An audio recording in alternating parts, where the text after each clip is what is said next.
Saudara, Polda Sumatera Utara menangkap satu pelaku tambahan dalam kasus penyerangan jaksa di Kabupaten Serdang Bedagai, Sumatera Utara. Polisi mengungkap korban dan juga pelaku saling kenal.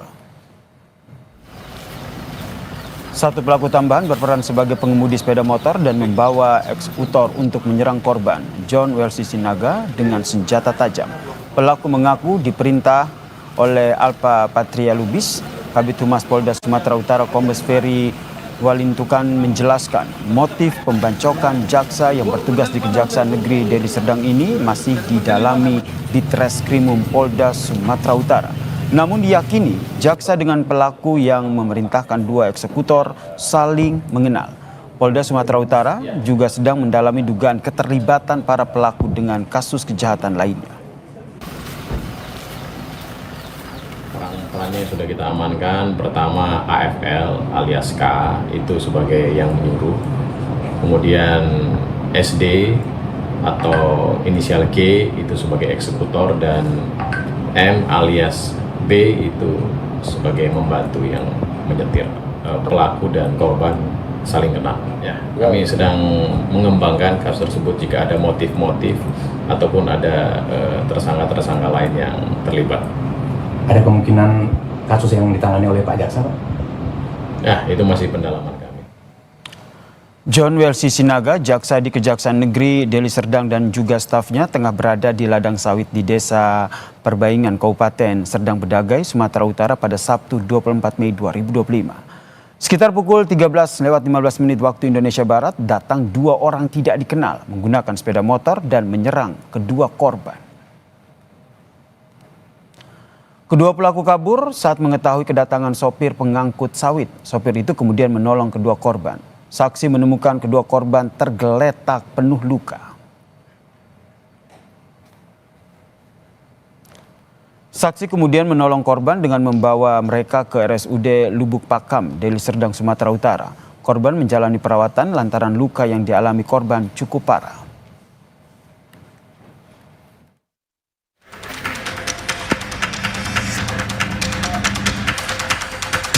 Polisi menangkap 3 pelaku penyerangan dengan senjata tajam terhadap jaksa Kejaksaan Negeri Deli Serdang, John Wesley Sinaga, dan seorang stafnya.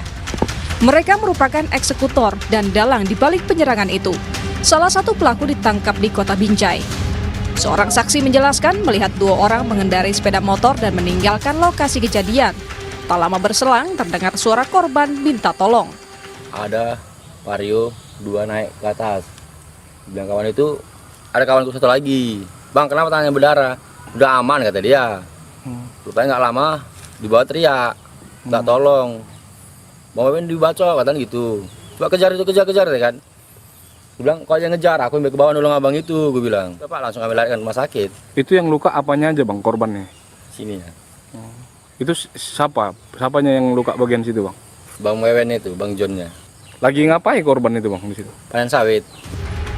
Korban John Wesley Sinaga mengalami luka senjata tajam di pergelangan kiri, sementara satu korban lain mengalami luka di lengan kiri. Kedua korban kini dirawat di RSUD Amri Tambunan di Lubuk Pakam.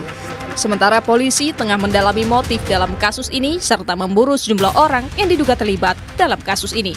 Tim Liputan, Kompas TV. Kita bahas kasus penyerangan dengan senjata tajam terhadap jaksa Kejari di Deli Serdang bersama dengan Komisioner Kompolnas Muhammad Khairul Anam yang telah bergabung bersama kami di Kompas Petang. Selamat petang, Mas Anam. Ini bagaimana Kompolnas melihat kasus ini dan melakukan pengawasan terhadap kasus ini? Ya, yang pertama-tama kami ikut prihatin ya atas peristiwa ini dan berbelasungkawa ke rekan-rekan kejaksaan.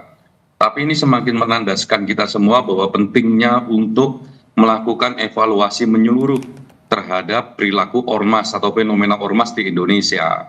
Ya, ini lepas dari soal motif gitu ya.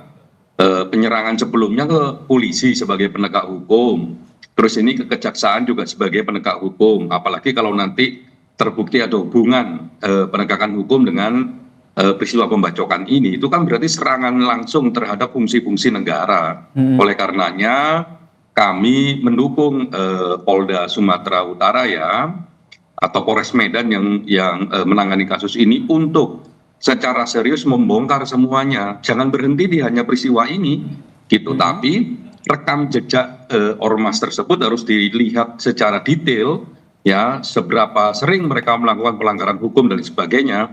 Kalau itu sudah melakukan pola kekerasan dan sebagainya, ya rekomendasikan untuk dibubarkan. Jadi tidak cukup berhenti di soal-soal per peristiwa. Saya kira ini penting untuk menjadi acuan kita, apalagi Pak Presiden, Pak Menko Polkam itu juga sudah memberikan perintah ya untuk memberikan atensi terhadap berbagai fenomena kekerasan yang dilakukan oleh ormas. Mas Anam sendiri sudah tahu terkait dengan korban ini tengah menyidiki ataupun menangani kasus apa dan apakah ada kaitannya dengan pelaku, mengingat informasi dari polisi korban dan juga pelaku ini saling kenal?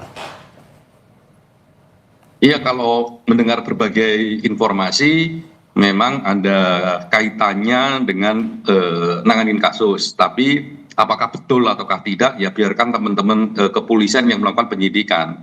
Tapi saya kira lepas dari soal motif ya, serangan identitas kepada penegak hukum ini harus dipandang sebagai sesuatu yang sangat serius, apalagi kalau ini bersinggungan dengan fungsinya.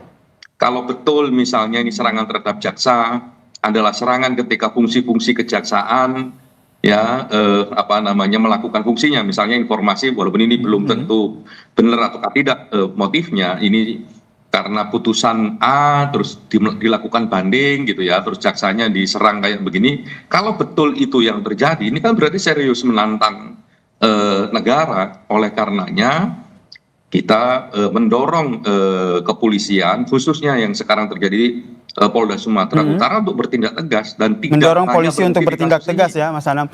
Anda tadi menyebutkan bahwa ada ormas begitu. Apakah Anda juga menilai ataupun melihat bahwa keterlibatan ataupun sosok orang-orang sebagai pelaku mereka di backing oleh ormas-ormas tertentu begitu sehingga akhirnya mereka berani melakukan aksi ini?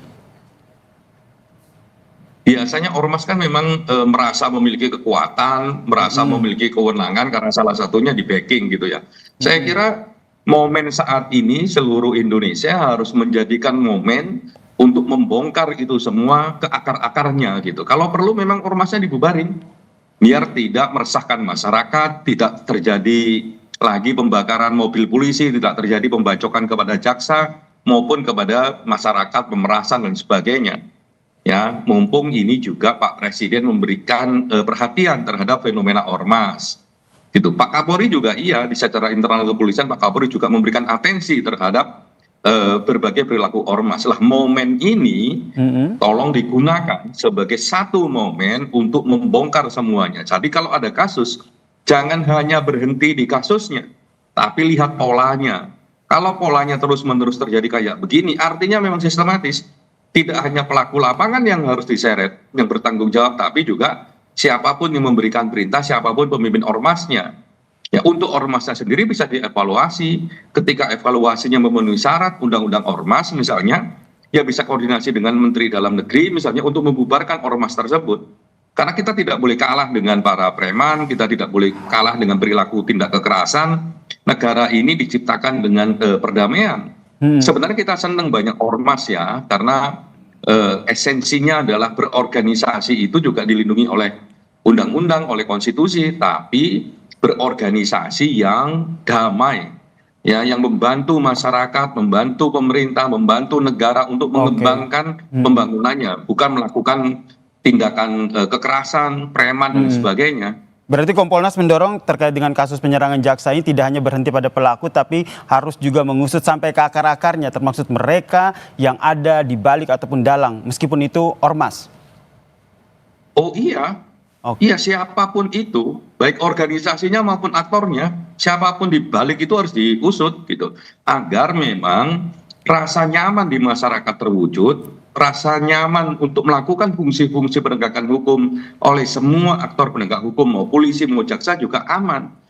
Ya kan, kemarin polisi mobilnya dibakar, ini sekarang kalau ini betul dengan ada kaitannya motifnya, backgroundnya dengan penegakan hukum, sekarang jaksa, nanti bisa hakim, bisa siapapun. Nah itu tidak boleh terjadi. Gitu loh. Baik. Karena ini eksistensi negara sedang ditantang dengan serius oleh ormas-ormas kekerasan ini. Baik, terima kasih Komisioner Kompolnas Khairul Anam telah bergabung bersama kami di Kompas Petang. Salam sehat.